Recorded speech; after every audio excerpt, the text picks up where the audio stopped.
l'Apocalypse s'adresse-t-il à nous et à nos contemporains? L'année 2011 est une année de réveil et de réforme que préconise le siège de l'Église adventiste mondiale. Les 2 premiers sabbats de l'année, j'ai prêché sur l'Apocalypse et samedi dernier, notre collègue de l'Allemagne, Pasteur Meyer, a prêché aussi sur l'Apocalypse. Au cours du mois d'avril, Pasteur Fred Durand aura un séminaire sur l'Apocalypse. Et j'ai pensé nécessaire de continuer le sujet sur l'Apocalypse ce sabbat, contrairement à ce que j'avais préalablement annoncé. Contrairement à ce que je croyais, je me rends compte qu'ils sont nombreux ceux qui cherchent à savoir c'est quoi l'adventisme. Dernièrement, l'un de mes enfants avait une allergie et c'était un dimanche. Vous savez, les pharmacies sont fermées très tôt. Alors, un médecin de SOS est passé à la maison à 11h du soir et pendant la conversation que j'ai eue avec lui, et sachant que j'étais un pasteur de l'Église adventiste, il me posa cette question. Quelle différence y a-t-il entre l'adventisme et le catholicisme? Je lui ai dit certaines doctrines que nous avons en commun, comme par exemple le besoin d'obéir à Dieu, l'inspiration de la Bible, deuxième venue de Jésus, l'importance de la prière. Il a trouvé assez intéressant ma réponse. Et il m'a dit, quelles sont les divergences, les différences qu'il y a-t-il entre l'adventisme et le catholicisme? Je lui ai dit les malentendus que nous ne partageons pas, certaines doctrines que nous ne partageons pas, les sacrements, le purgatoire, la tradition supérieure à la Bible, l'Immaculée Conception, la confession et l'immortalité de l'âme et la sainteté du dimanche. Au cours de cette semaine, j'avais laissé ma voiture garée en face de la maison quand je devais la mettre en sens inverse. Et le policier municipal m'a dit vite de me déplacer. Et sachant que j'étais un pasteur adventiste, il me posa encore la question. Quelle différence y a-t-il entre un adventiste et un protestant?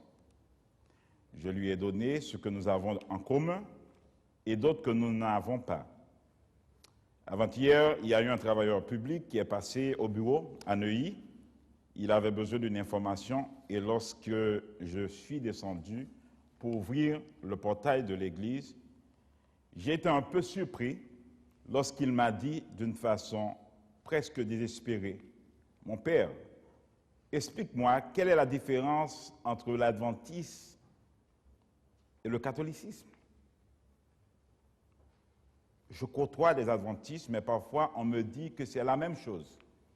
Quelle est la différence? » Je suis vite monté au bureau et je lui ai remis certaines littératures et j'ai promis de lui expliquer avec beaucoup de temps ce que nous croyons. Cela m'est venu en tête ce que dit la Bible.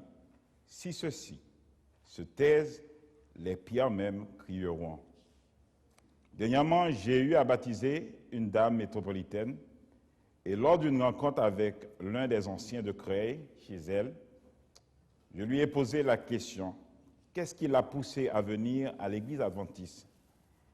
Elle a été beaucoup plus convaincue de ce qu'elle a appris chez nous. Ces expériences vécues étaient avec des frères, des amis métropolitains. Avant d'aborder le sujet de ce matin, je vous invite à vous joindre à moi dans une prière. Notre Dieu, notre Père, nous te remercions de ta présence parmi nous. Et nous te remercions pour le message de l'Apocalypse qui nous permet de nous approcher beaucoup plus près de toi. Accompagne-nous pendant le déroulé de ce sermon, et cela pour ta gloire. Amen. La bibliographie de notre sujet se trouve dans la Bible, dans le livre de l'Apocalypse, dans le livre « Ce que croient les adventistes du 7e jour », un exposé des croyances fondamentales des adventistes et à l'écoute de la Bible et avec le livre Avec Dieu chaque jour. Je vous invite aussi à lire La Grande Controverse. Ce livre vous aidera à bien comprendre l'Apocalypse. Ce matin, je vous invite à méditer sur cet ouvrage, l'Apocalypse, un livre prophétique qui nous indique ce qui devra arriver dans les derniers temps. Certains savants et théologiens non adventistes déclarent « Ce livre est considéré comme le livre de la victoire. Jésus contrôle l'histoire et la guide vers ses apogées et les desseins de Dieu seront finalement accomplis. » On y trouve 7 lettres, 7 sceaux, 7 trompettes, 7 visions de combat, 7 coupes, 7 visions des chutes de Babylone, 7 visions de la victoire de Jésus, la défaite de Satan et le jugement dernier. Et vous savez que Saint Augustin déclare au sujet de ce livre, les événements sont des symboles de la vérité éternelle, du bien triomphant du mal. Dans le prologue de l'Apocalypse, les premiers versets nous indiquent l'origine du livre, la nature de son contenu et les bénédictions que connaissent ceux qui gardent son enseignement. Et dans le verset 3 du premier chapitre, il nous faut retenir 4 choses. Lire, entendre et garder, car le temps est proche. Savez-vous qu'on peut lire l'Apocalypse et ne pas l'entendre?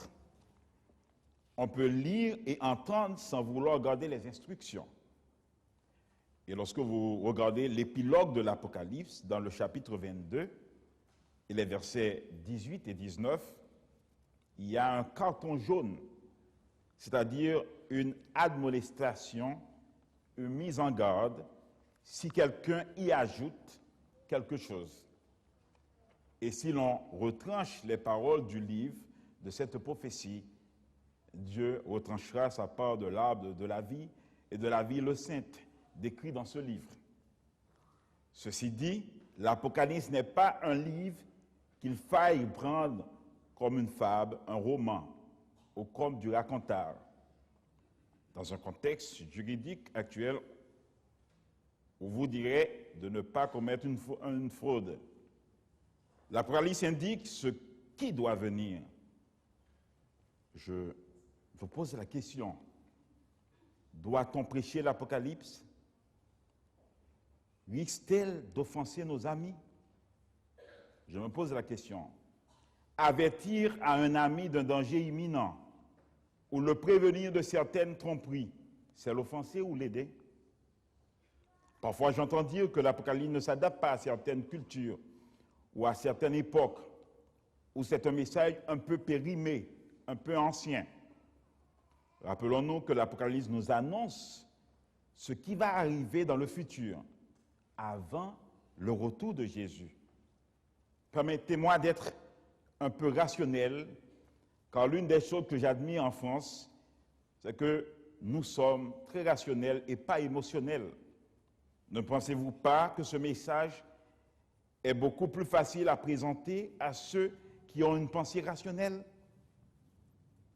Écoutez, lorsque vous conduisez sur la route A86 et que l'on vous annonce qu'à 800 mètres, il y a un bouchon à cause d'un accident, et soyez prudents.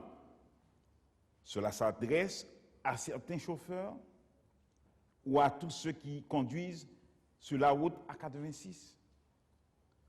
Lorsque la météo vous annonce sur Europe 1, RFI, Afrique 1, ou Culture, ou TF1, il y a une alerte jaune, soyez très prudents. Il y a beaucoup de neige dans les régions comme Midi-Pyrénées, Bourgogne ou Basse-Normandie. Et si vous avez des amis avec vous, vous allez fermer la radio et la télé de cette nouvelle car cela fait peur. lorsque les géologues annoncent qu'il y a une fracture dans le sol et que cela peut provoquer un séisme, un tremblement de terre, votre devoir n'est pas de communiquer à vos contemporains de l'imminence du danger. L'Apocalypse, certes, est un livre eschatologique qui a un message pour nous les adventistes du 7e jour et aussi pour nos contemporains. Pourquoi a-t-on peur des prophéties de l'Apocalypse? Le diable, se voyant identifié et l'annonce de sa chute et de ses agents, fait tout pour décrier, disqualifier l'importance de ce message pour notre époque. L'Apocalypse est une bonne nouvelle pour ceux qui attendent la parousie, le prochain retour de Jésus, et persévèrent dans la foi. Oui, une mauvaise nouvelle pour ceux qui sont escamotés, masqués et se voient identifiés dans les prophéties. Le message de l'Apocalypse nous indique qu'il y aura deux voies, pas une seule. Et l'ennemi nous fait comprendre que tous les chemins vont au même endroit. Parfois, nous sommes paraudés, obsédés à ne pas vouloir présenter certaines vérités bibliques ou à mal interpréter pour ne pas offusquer nos amis. Ces vérités bibliques constituent des principes inaltérables.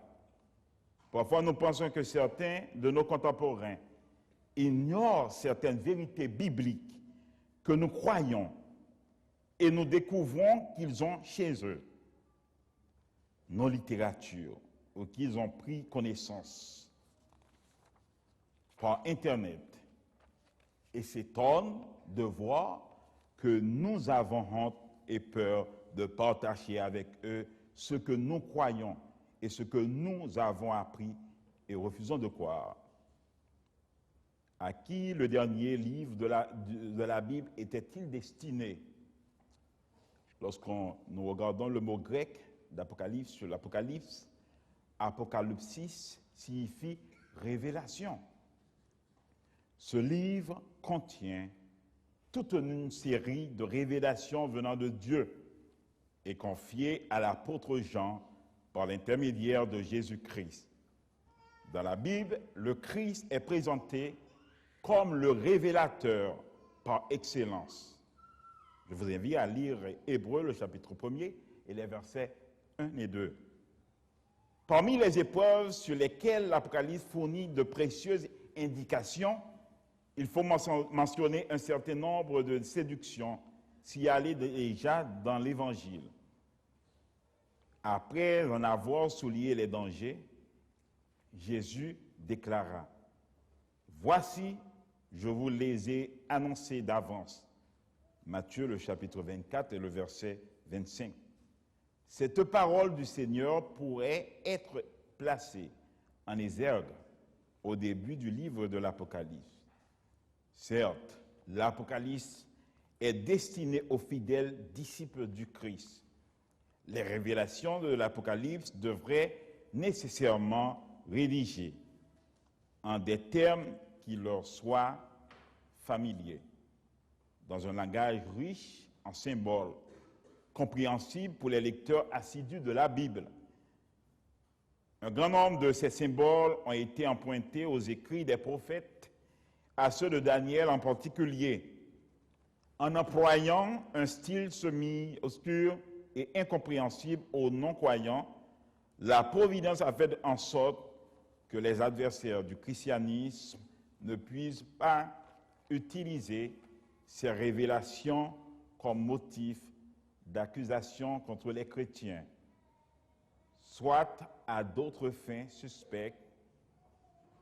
N'oublions pas en effet que les prophéties bibliques renferment de nombreuses prédictions touchant les péripéties politiques des États.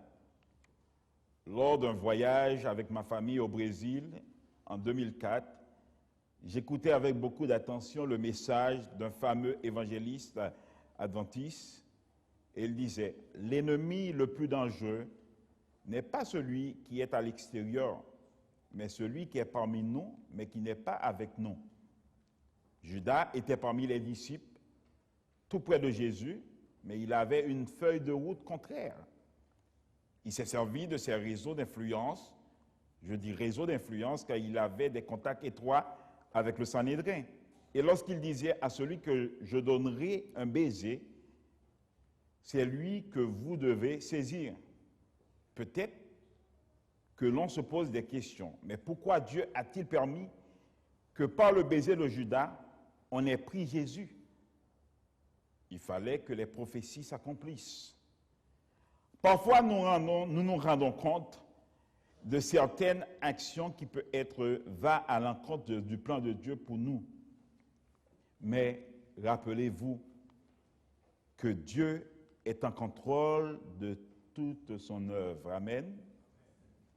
On peut être, ou peut-être vous vous interrogez, comment peut-être de l'intérieur et nous sentir offensés par certaines doctrines bibliques que nous croyons. Parfois, nous donnons l'impression d'être outragés sur certaines de nos doctrines que les autres espèrent découvrir de nous.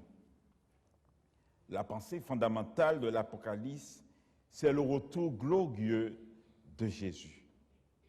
Elle se montre dès le prologue et après avoir pénétré tout le livre, elle retentit comme un dernier écho dans l'épilogue où 3 fois la voix de Jésus répète « Voici, je viens bientôt ».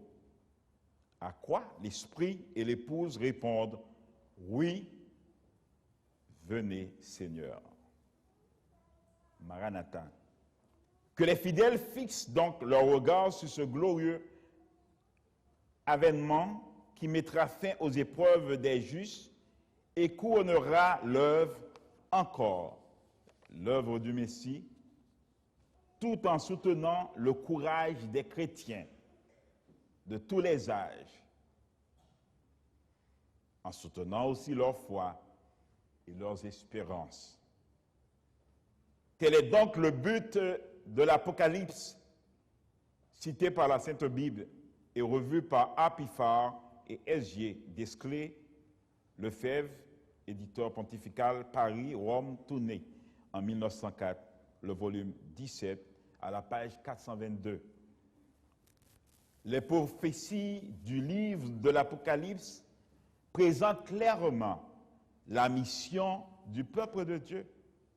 Le message des 3 anges d'Apocalypse 14 révèle la proclamation que le peuple de Dieu doit se charger et qui ramènera le rétablissement complet et définitif de la vérité évangélique. Ils sont la réponse de Dieu à la séduction satanique irrésistible qui balaie le monde juste avant le retour de Christ. Apocalypse, le chapitre 13, les versets 3, 8, 14 à 16. Immédiatement après ce dernier appel de Dieu au monde, le Christ revient pour la moisson. Le message du premier ange, et je vis un autre ange qui volait au milieu du ciel. Il avait un évangile éternel pour l'annoncer aux habitants de la terre, à toute nation, tribu, langue et peuple. Il disait d'une voix forte, « Créez Dieu et donnez-lui gloire, car l'heure de son jugement est venue. Et prosternez-vous devant celui qui a fait le ciel, la terre, la mer et les sources d'eau. » Apocalypse, le chapitre 14, les versets 6 et 7. C'est un message qui invite le monde à la repentance. Certes, à la repentance. Il enjoint à craindre et à révérer Dieu et à lui donner gloire.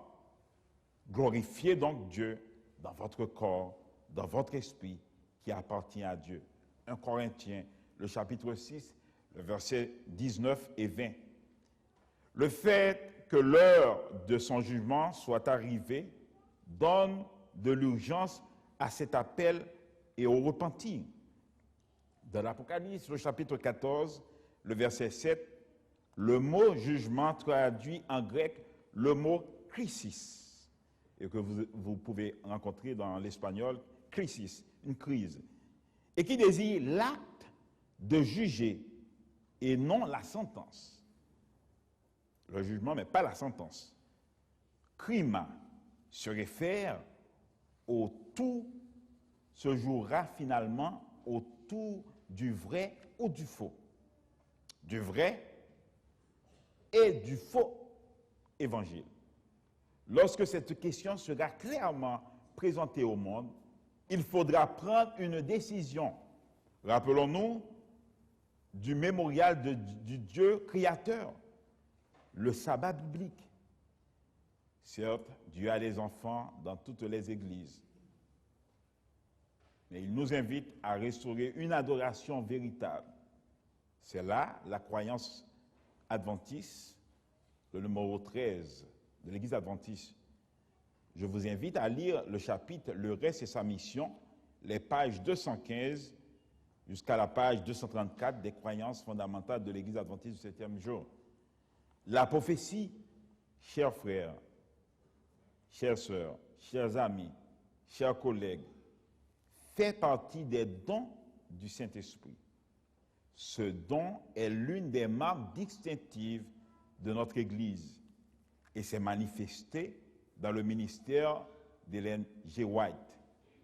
Ses écrits sont une source constante de vérité qui fait autorité et procure à l'Église encouragement, directive, instruction et correction. Il stipule également avec clarté que la Bible est le seul critère d'évaluation. La Bible, le seul critère d'évaluation de tout enseignement et de toute expérience. C'est là notre croyance fondamentale, le numéro 18.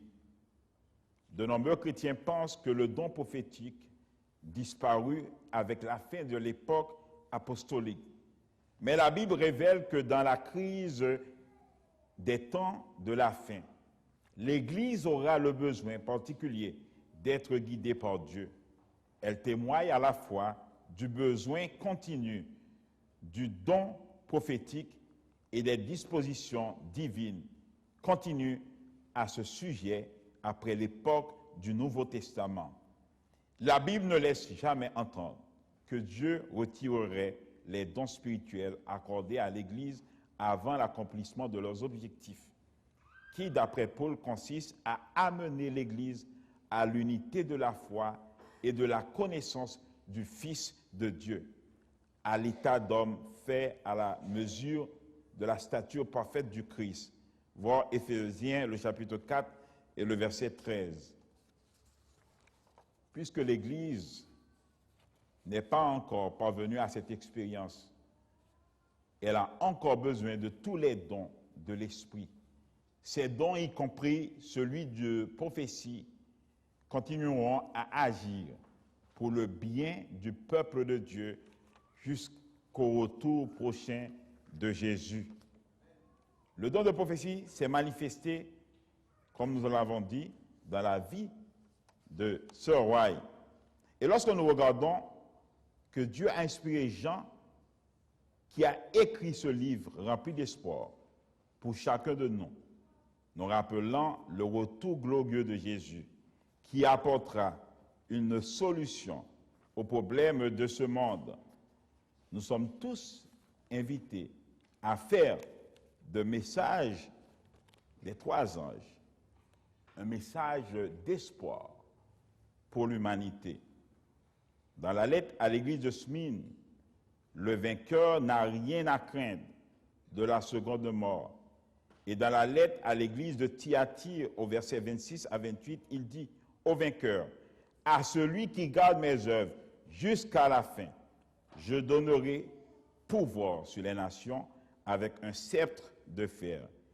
Il les fera paraître comme on brise les vases d'argile, ainsi que j'en ai moi-même reçu le pouvoir de mon Père, et je lui ai donné l'étoile du matin. Dans la lettre à l'église de Sardes, le chapitre 3, le verset 5, il est fait mention, ainsi le vainqueur sera habillé de vêtements blancs. Je n'effracerai jamais son nom du livre de la vie. Je reconnaîtrai son nom devant mon Père et devant ses anges. Et dans la lettre à l'église de Philadelphie, il est fait mention, le chapitre 3, le verset 12, « Le vainqueur, j'en ferai une colonne dans le sanctuaire de mon Dieu, et il n'en sortira jamais plus. J'écrirai sur lui le nom de mon Dieu et le nom de la ville de mon Dieu, la Jérusalem nouvelle qui descend du ciel auprès de mon Dieu, ainsi que mon nom nouveau. » Et dans la lettre à l'église de Laodicée, le verset 21, « Le vainqueur, je lui donnerai de s'asseoir avec moi sur mon trône, comme moi-même j'ai été vainqueur, et je me suis assis avec mon Père sur son trône. » Voyez-vous quelle assurance, quelle espérance. Et ne croyez-vous pas que ce beau message doit être partagé avec nos contemporains?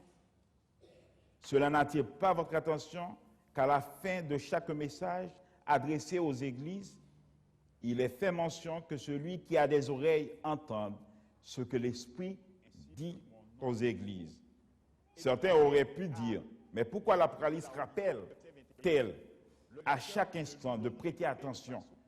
Ne serait-ce un conseil pour nous de bien écouter le beau message de l'Apocalypse et de ne pas lui donner des interprétations légères? Jésus déclare, « Je viens bientôt. Heureux celui qui garde les paroles de la prophétie de ce livre. » Apocalypse, au chapitre 22, le verset 7. « Heureux ceux qui lavent leurs robes pour avoir droit à l'arbre de vie et pour entrer dans les portes de la ville. » Apocalypse 22, le verset 7. Évitons de stigmatiser nos frères dans la foi.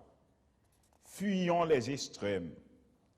Soyons sincères envers Dieu, notre dénomination et envers nous-mêmes. Travaillons avec loyauté et non comme des cupides. Ne servons pas de maîtres. Évitons de fréquenter des lieux ombreux et abstrus, car ceux qui y adhèrent terminent fêlés, cinglés et déconcertés. Et si toutefois nous sommes pris dans les engrenages fallacieux de certains circuits, il n'est pas trop tard de rescinder.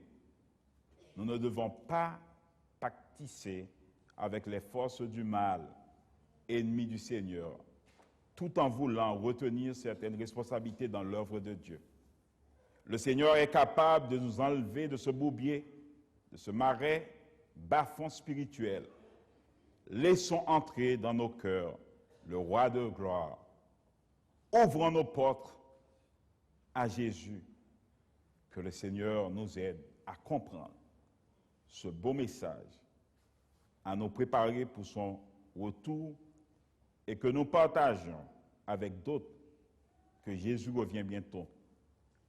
Samedi prochain, nous allons voir le message du deuxième ange.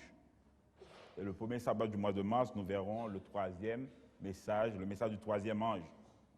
Ne pensez-vous pas qu'il est de nos obligations de transmettre ce message à nos collègues, à nos parents, à nos amis? Car si nous ne le faisons pas, peut-être qu'un jour, ils nous réclameront « Pourquoi n'as-tu pas partagé avec moi ce message d'espérance ?»